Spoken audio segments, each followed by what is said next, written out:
मैं डॉक्टर इरशाद खानम स्वागत करती हूँ आप सभी का आपके अपने यूट्यूब चैनल आइला टॉक्स पर। दोस्तों, आज का हमारा जो विषय है वो एक ऐसा विषय है जो कि लॉ की कंपटीशन एग्ज़ाम में इससे रिलेटेड बहुत से क्वेश्चन पूछे जाते हैं और ये एक जनरल नॉलेज के हिसाब से भी विषय है। आम लोगों को भी ये पता होना चाहिए कि एक बालक या एक शिशु के द्वारा किया गया कार्य अपराध होगा या नहीं होगा। अगर अवयस्क द्वारा कोई अपराध किया जाता है तो वह अपराध नहीं है। क्यों नहीं है, वही आज के वीडियो में हम देखेंगे। इस वीडियो को देखने से पहले चैनल को सब्सक्राइब कर लें, बेल आइकन को क्लिक कर दें ताकि लेटेस्ट अपडेट आप लोगों तक पहुंचती रहे। कई बार हम ये देखते हैं और सुनते हैं कि किसी कम उम्र के बालक या बालिका ने किसी अपराध को कारित कर दिया है या वह किसी अपराध में सहभागी है, फिर भी उन्हें न्यायालय द्वारा सज़ा नहीं दी जाती है और उन्हें छोड़ दिया जाता है, चाहे अपराध गंभीर हो या कम गंभीर हो। तो ऐसा क्यों होता है? एक बच्चा है, अगर वो बच्चा 7 वर्ष से कम आयु का है और अगर वो चोरी करता है, चोरी करते हुए उसको पकड़ लिया जाता है, कुछ लोग हैं उसको लेके थाने पे जाते हैं। थाने पे जब उसकी एफआईआर दर्ज कराने लगते हैं तो पुलिस वाले एफआईआर से मना कर देते हैं और उस बच्चे को छोड़ देते हैं। तो ऐसा क्यों होता है, क्यों करते हैं ऐसा? एक अवयस्क के द्वारा किया गया अपराध जो है वो अपराध क्यों नहीं माना जाता है? उसको क्यों धारा 82 और 83 के अंतर्गत सुरक्षा प्राप्त है, और अगर प्राप्त है तो उसको क्या सुरक्षा प्राप्त है? तो अब धारा 82 हम देख लेते हैं कि धारा 82 में क्या दिया हुआ है।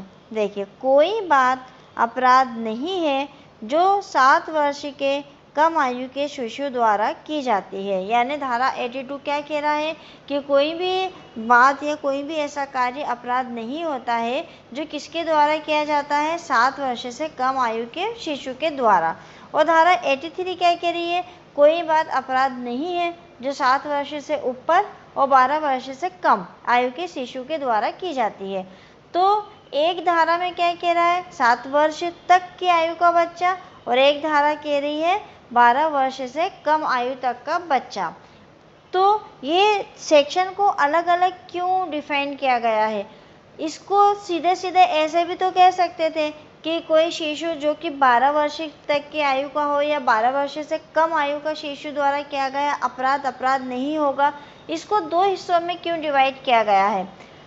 82 जिसकी समझ इतनी परिपक्व नहीं हुई है कि वो उस अवसर पर अपने आचरण की प्रकृति और परिणामों के निर्णय को समझ सके या निर्णय कर सके। विधि उन मामलों में जहां किसी बच्चे द्वारा भूलवश कोई कार्य किया गया हो, यदि वह अपराध है तो उसके लिए कोई सज़ा उस बच्चे को नहीं देती है। तो अब इसके आगे हम देख लेंगे कि उसको क्यों नहीं देती है, क्यों नहीं दिया जाता है। इस जो तथ्य है, जो बात है, इसको दो भागों में विभाजित किया गया है। धारा 82 के अंतर्गत 7 वर्ष से कम आयु के बच्चे द्वारा किया गया कार्य किसी भी हाल में अपराध का निर्माण नहीं करेगा। और सेकंड हमारा जो धारा 83 है, वर्ष 7 से 12 वर्ष की आयु के बच्चे द्वारा किए गए अपराध के मामले में यह देखा जाएगा कि क्या उस बच्चे का मानसिक स्तर उस कार्य को कारित करते वक्त इतना था कि वह अपने द्वारा किए गए कार्य की प्रकृति को समझ सके और उसके परिणामों के संबंध में निर्णय लेने की क्षमता रख सके। यानी कि धाराओं को दो हिस्सों में डिवाइड किया है। वो आपको समझ में आ गया होगा आपकी क्यों किया है। पहले में तो उन्होंने कहा है कि 7 वर्ष से कम आयु का बच्चा, उसने तो किसी भी प्रकार का अपराध कर ले, उसको छूट मिल गई है कि वो, उसकी समझ इतनी परिपक्व नहीं होती है कि वो ये समझ सके कि वो अपराध कर रहा है। लेकिन 7 वर्ष से 12 वर्ष तक के आयु का बच्चा अगर कोई अपराध करेगा तो न्यायालय ये देखेगा कि उस बच्चे की मानसिक स्थिति क्या है। क्या वो इस बात को जानता था कि वो जो कुछ भी कर रहा है वो अपराध है? क्या उसकी प्रकृति, उसके कार्य की प्रकृति को समझ सकता था? क्या वो उसके परिणामों को जान सकता था, समझने की क्षमता रखता था? तो इन बातों को ध्यान में रखते हुए इसको 2 हिस्सों में डिवाइड किया गया था।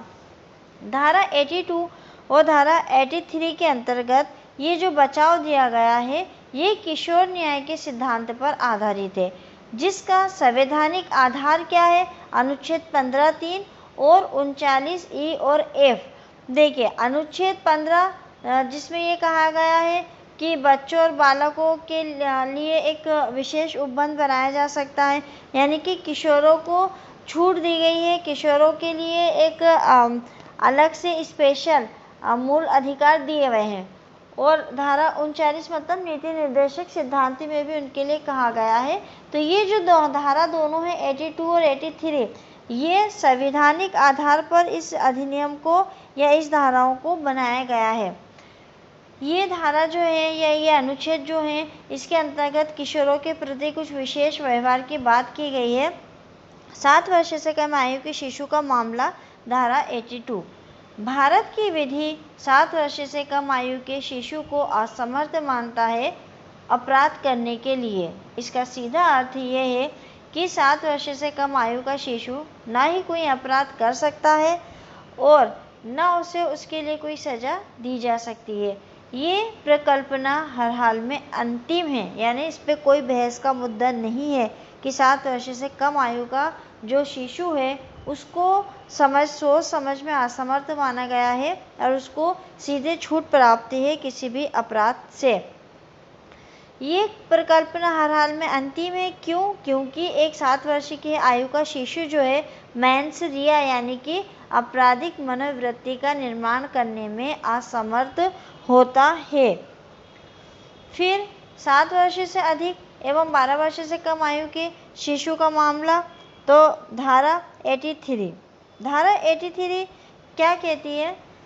इसके अंतर्गत 7 वर्ष से अधिक एवं 12 वर्ष से कम आयु के शिशु को समर्थ माना जाता है, अर्थात यदि वह शिशु अपने द्वारा किए गए कार्य की प्रकृति और उसके परिणाम का निर्णय करने में सक्षम है तो ये माना जाता है कि वह अपराध कारित कर सकता है। इसके अंतर्गत शिशु की आयु मायने नहीं रखती है, मतलब वो 7 वर्ष का हो, 8 का हो, 9 का हो, 10 का हो, ये मायने नहीं रखता है, बल्कि उस आयु में उसके द्वारा किए गए कार्य की प्रकृति समझने और उसके परिणाम के संबंध में निर्णय ले सकने की क्षमता को देखा जाता है कि क्या वो बच्चा जो है, शिशु जो है, जो 7 वर्ष की अधिक आयु का है, उसकी सोच समझ इतनी अच्छी थी कि वो ये समझ सकता था कि वो जो कार्य कर रहा है वो अपराध है या नहीं है, सही है या नहीं है।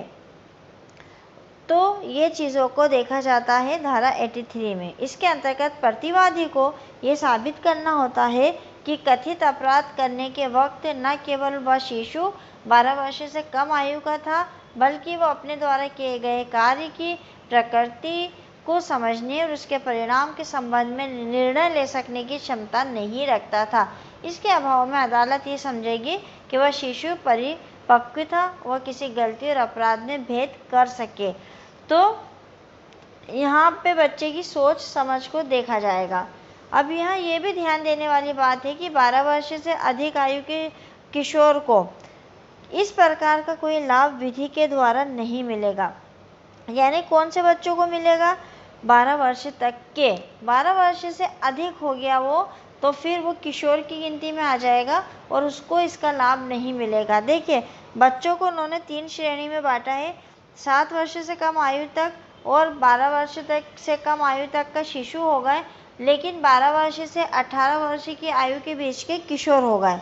तो यहाँ उन्होंने बोला है कि किशोर बच्चों को इसका कोई लाभ नहीं मिलेगा। हाँ, इतना ज़रूर होगा कि ऐसे किशोर के किशोरावस्था और आपराधिक मनोदशा को उसके सज़ा देते समय ध्यान में रखा जाता है। अगर उसको किशोर को सज़ा मिल रही है तो उसकी उम्र को उसमें जोड़ा जाएगा, देखा जाएगा और उसकी सज़ा कम की जा सकती है। धारा 83 के अंतर्गत जो परिकल्पना है वो खंडनीय परिकल्पना होती है। क्यों? अब हालांकि अब जो है किशोर अधिनियम जो बन गया 2015 में, तो 18 वर्ष की आयु तक के लिए एक अलग कानून किशोर न्याय बालकों की देखरेख और संरक्षण अधिनियम 2015 अस्तित्व में आ चुका है। जो ऐसे अपराधों से संबंधित है।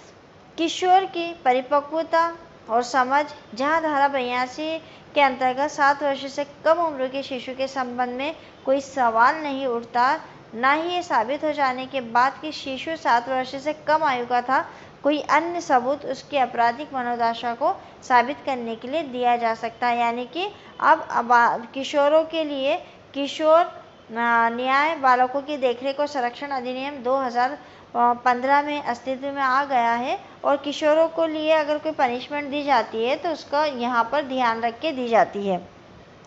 वहीं धारा 83 के मामले में जो एज बताई है 7 से 12 वर्ष की आयु के शिशु, उसकी आपराधिक मनोदशा के संबंध में सबूत दिए जा सकते हैं।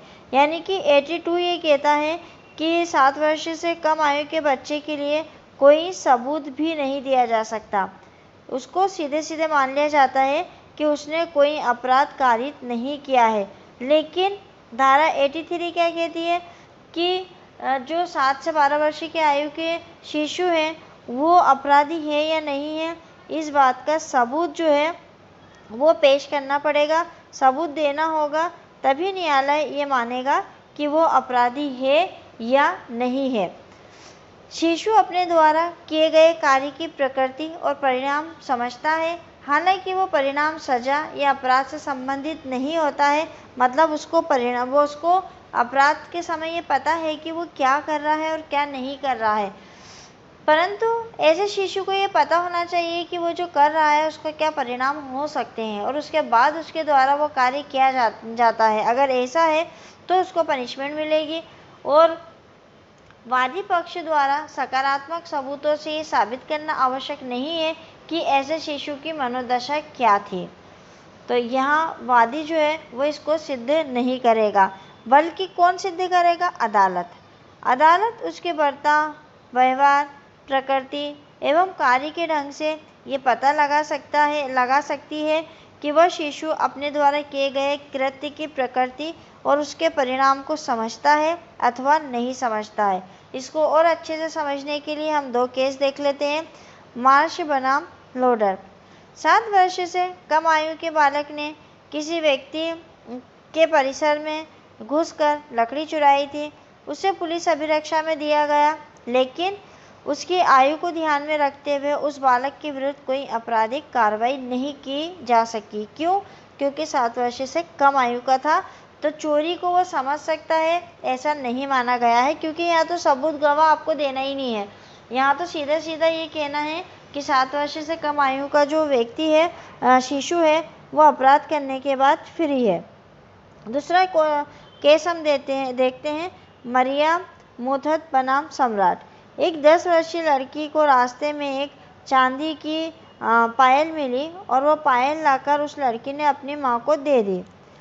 लड़की इस अपराध की दोषी नहीं होगी, मतलब चोरी की। क्यों? क्योंकि उस अपराध से ना समझ थी, मतलब उसको ये नहीं पता था कि वो जो कर रही है वो एक अपराध है। क्योंकि अगर वो ये समझती तो वो उसने वस्तु उठाई थी बाजार में से, उसको वो जाके बेच के भी आ सकती थी। तो जो 83 धारा है, जो 7 वर्ष से 12 वर्ष तक के बच्चों के बीच में ये देखती है कि उसका व्यवहार कैसा था, उसका बर्ताव कैसा था, क्या वो कार्य की प्रकृति को समझता था। इसके अपोजिट ये हो सकता है कि अगर वो लड़की पायल उठा लेती, उठा के सीधे मार्केट में जाती, उसको बेचती, बेचने के बाद वो पैसे छुपा के रखती, तो यहाँ उसकी सोच से ये समझ में आता कि उसको ये पता है कि पायल का उठाना गलत है और पैसों को छुपाना ये दर्शाता है कि वो कार्य की प्रकृति को समझ रही है। तो धारा 82 और धारा 83 को आज हमने अच्छे से डिटेल में पढ़ा है। इसके ऊपर क्वेश्चन बनते हैं कंपटीशन एग्ज़ाम में। अगर वीडियो आपको पसंद आया तो आप लाइक, कमेंट्स और शेयर करके ज़रूर बताइएगा। मिलते हैं बहुत ही जल्द अगले वीडियो में एक नए टॉपिक के साथ। तब तक के लिए शुक्रिया, धन्यवाद।